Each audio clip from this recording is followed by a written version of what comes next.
Hello, I am Animus Kellen, and welcome to my video about picking a hero or deck in Flesh and Blood.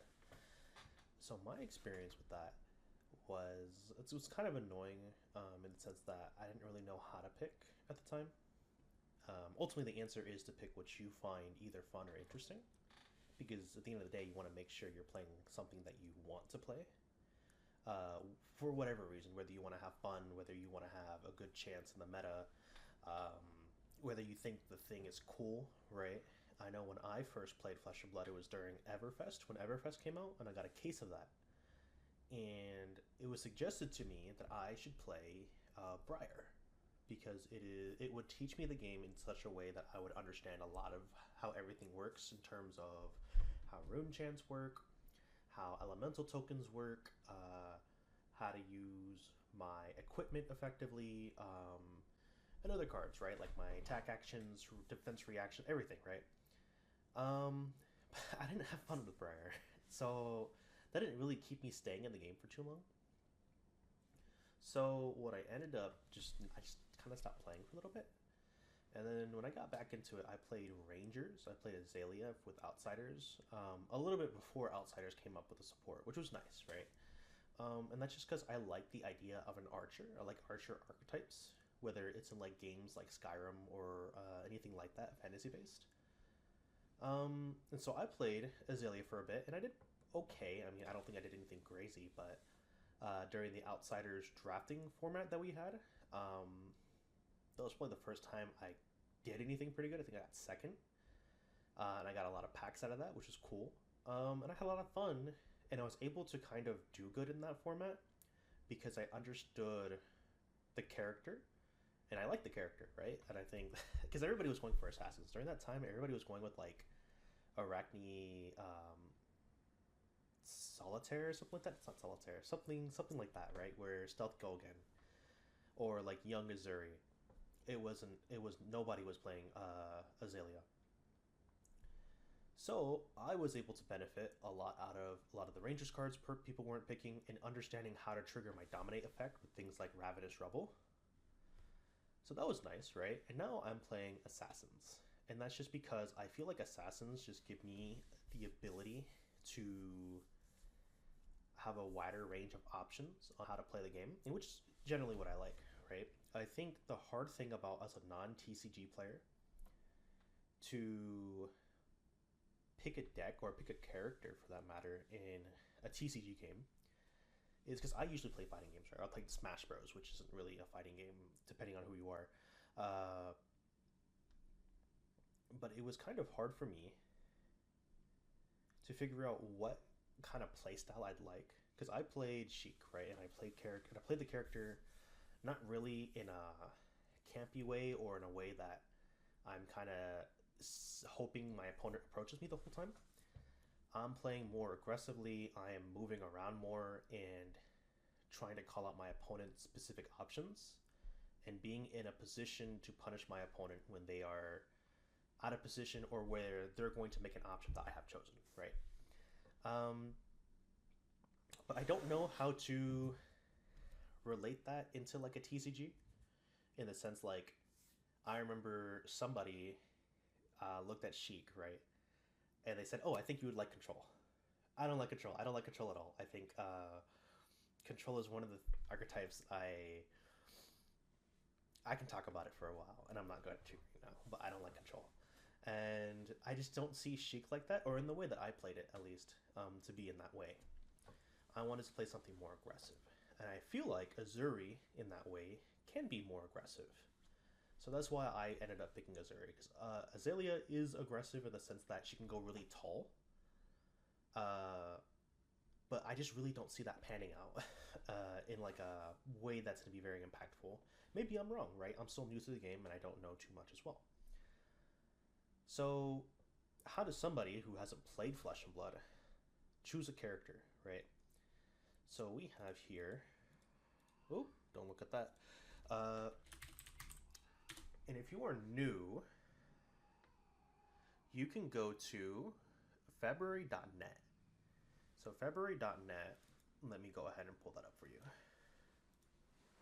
Right? February.net is a website you can use to find out more about Flesh and Blood. So they got heroes, deck list, events, spoilers for the next decks or sets.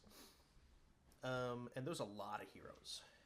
I think the most difficult part is pitching these characters in a way to people who don't play the game or don't play TCGs in general, for them to understand, right? Because when people were like, and you don't see Briar up here because she's Living Legend, which means that she can no longer be played in the classic constructed format, which is the format I want to play.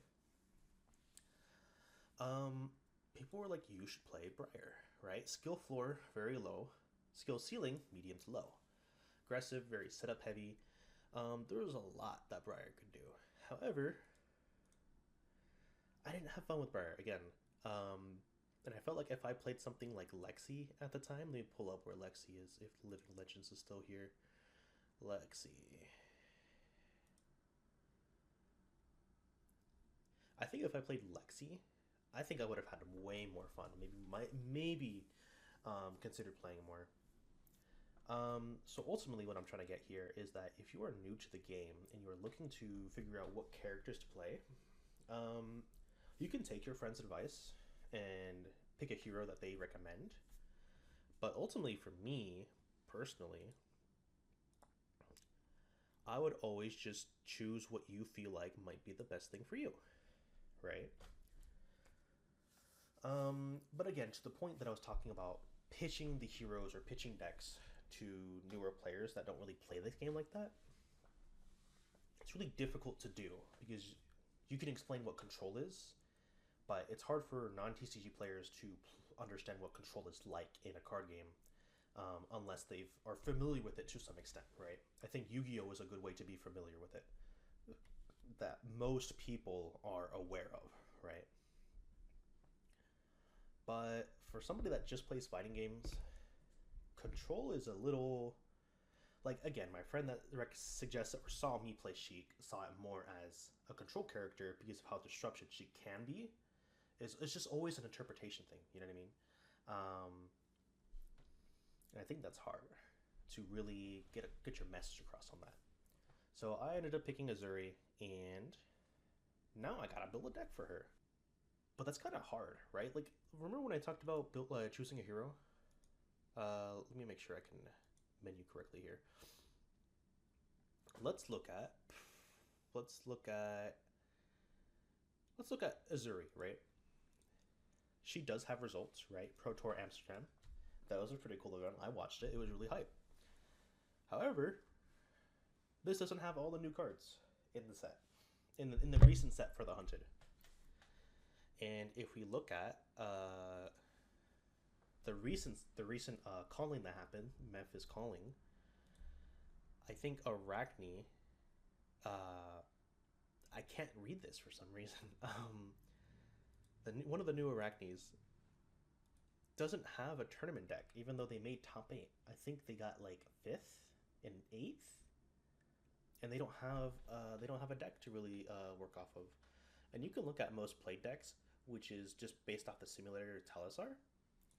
You can look up recent decks. Like which one? Calling, Christchurch, top 4, right? Which I think this is the deck that got top 4 that I was talking about here. I think it is. But again, it's just not so easy to really understand what to do. I think a really good example of this is Jarl, right? Jarl, I think you can look up things like Battle Hardened Barcelona and look up what they're playing. But there really isn't like... I don't know why it's not here on the tournaments decks, right? It's not really on a big result page like the others. And those got like instantly, right? So it really is hard. I really wish there was a way or some sort of resource that, again, I think all of this just needs to be pitched properly for newer players to understand. Because Jarl, I think, was one of the decks that came up with the Armory decks, one of the new heroes exclusive to Armory decks. And I thought that was a pretty cool idea. And I think it was supposed to be a replacement to Oldhim, and that I don't think it really went well in the sense of his relevancy from what I've noticed from my time competing, um, comparatively to things like, let's see, oh, there was a lot of Aurora, Viserai was winning, Zen was winning, not as many new. Acilio, I think there was somebody playing Dash, but I don't think I saw a Jarl, right? Or at least multiple Jarls that was performing in a manner that caught my eye. But maybe other road to national tournaments had better results with Jarl. So at the end of all this, you really should just choose a character that you like a lot. Whether they look cool, whether they're good, right? I know a lot of people want to play a character that's always good, so they're not losing. But I think with a game like Flesh and Blood, where things are ever changing, I think that can kind of just change, right? Like, what's a good example that I thought? Like Dash's, I think Dash, not Dash IO, right? Was it? Yeah, here we go, Dash Inventor, where they were doing really good until one of their like cards got like banned, so they just stopped being good. Or like Ira specifically, if you keep up with the ban list, um, is there multiple Iras? Because I remember specifically, where is it? Yeah, look at that. Zephyr Needle no longer legal in Classic Constructed.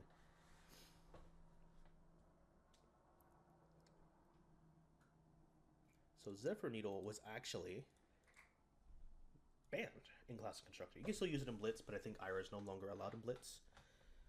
So you see what I mean? Like, I wouldn't really always focus on what is one of the best decks. I think you should focus on things that you might enjoy a lot. Because I think once Ira was doing good, I think Zephyr Needle went up like crazy for like cold foils. And then, like, I remember seeing a video, and it literally was talking about how Zephyr Needle was going up so high in price, and that people really should consider either selling their Zephyr Needles because Ira stocks are just going up the roof. And then, like, a day after that video, bam, that thing got it was banned. It was going to be banned within the next week for the Hunted set or the Calling Memphis, which is crazy, right? So again, just kind of be aware of what you're getting yourself into. And I do also suggest you play a hero that, not that you need to win with, but something where you can look at other people, right? I think one of the hardest things about me playing Sheik in Super Smash Bros. Ultimate was when I was playing Sheik back in like 2020 and 2019, there wasn't that many. There wasn't that many good ones, and the people that were good with Sheik did not play Sheik that often, and you would have really nothing to look at and to be like, oh, what am I supposed to do, right? You have to kind of create a lot of things on your own, and that's a lot of work, man. And some people just have jobs and life, and what I've noticed that people have wife and kids in TCGs, and they got responsibilities, they got pets, again, a job. I really want to like explain how much of a time commitment it is to really be expanding a meta of a character more than you really need to, right? Like, if you look at Zen has a lot of living legends points. There's a lot of people who have been playing Zen. There's a lot of success with Zen. You could probably pick up Zen. You could look at the basic combos that are going on, and you could probably do pretty decently after a while, right? After you get the cards that you need and you understand how the combos work, you could probably do pretty good. However, if you're looking at like Max or Teklovesen, maybe I might be wrong here because there's a very big possibility. But from what I could find, there's really nothing. There's really nothing you can get out of that. And even if there are people who are actively playing those characters, what are you like? What are you getting out of that? You know what I mean? Again, I'm not saying you shouldn't, but you really should consider what you're getting yourself into, because when you get into a TCG and you want to compete and you want to have fun, I think there's a really big diverse thing when it comes to competing. Like I compete for the reasons of I want to win and I want to prove to people that I am better. So I will learn about the game when I can and I will practice when I can and I will look into what is working and what is not working and how people are doing things, right? However, right, there are other people who just don't have that goal. There are people who want to play this game just because they want to have fun, because they want to play something like Reinar, where they hit you with a really, really, really, really big swing, or they want to play Azalea and they do like 15 damage with an arrow with Dominate, right? And I think that's fine. I think you really just need to figure out why you're playing the game in the first place too, and then you can choose your hero from there. It's again, it's really hard. I think one of my only regrets of this process of getting it and getting into a character or choosing a deck to play is what's the word here? I think I kind of cared too much about what other people said in terms of like what I should really be looking into or like what I would enjoy because ultimately I know what I would enjoy and even though my friends might know me pretty well, uh, if I disagree with them, it's probably for a good reason. And if you disagree with your friends who are saying that, you should play Azalea or you should play Jarl because you'll have a lot of fun with that. I wouldn't do it personally, especially when this is kind of an investment of your time and your money and a commitment. Especially if you're competing um, with the hopes of winning, right? But that's pretty much all I really have to say about this. I think I went on longer than I really needed to. That's kind of my whole experience with choosing a hero and making a deck. Again, I really suggest to use February.net. A lot of good resources there if you're new to the game. But thank you very much for watching, and I hope everybody here has a good day.